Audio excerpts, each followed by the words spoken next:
不哭了，不想了，不想就這麼沒詞。若需要，亦不要，沒有滄桑的戀愛史，只怕根本我願意要撫摸過每根刺，要給火花灼傷到極致。難道我要證實每次真的如此在意？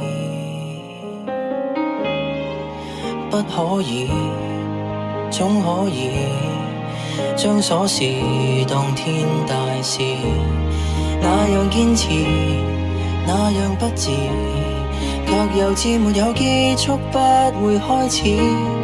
這次傷心到下次也應該再有幾次，也許一想起某事唯一可中意，才來害怕無下次，其實多麼諷刺。若覺得第一位最愉快，為何上一位不釋懷？誰亦在反覆錯愛之旅捱大，沒法想下一位的生涯，寧願能白首，還是罷手，彷彿怕無憾變老得很快。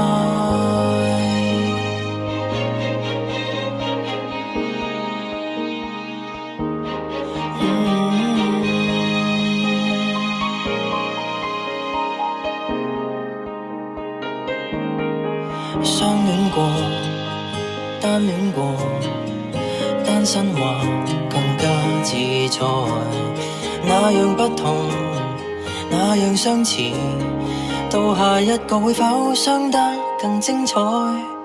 不會得到最愛，最多只有更愛，這麼反覆比較，繼續重複到未來，才明白愛情是我和自己的競賽。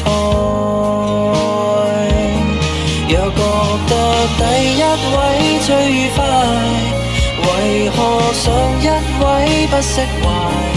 誰亦在反覆錯愛之旅捱大，沒法想下一位的生涯，寧願能白首，還是罷手，彷彿怕無憾變老得很快。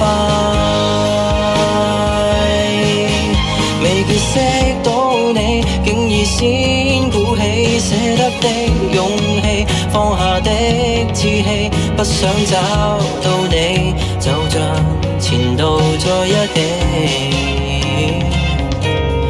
期待順序遇着下一位的你，至少將漫步鬆的別離，就算一說起記起，別再和前度比美。若覺得第一位最愉快，為何上一位不釋懷？誰亦在反覆錯愛之旅捱大，沒法想下一位的生涯，寧願能白首，還是罷手，彷彿怕麻木變老得很快。不想哭笑，純屬得這麼快。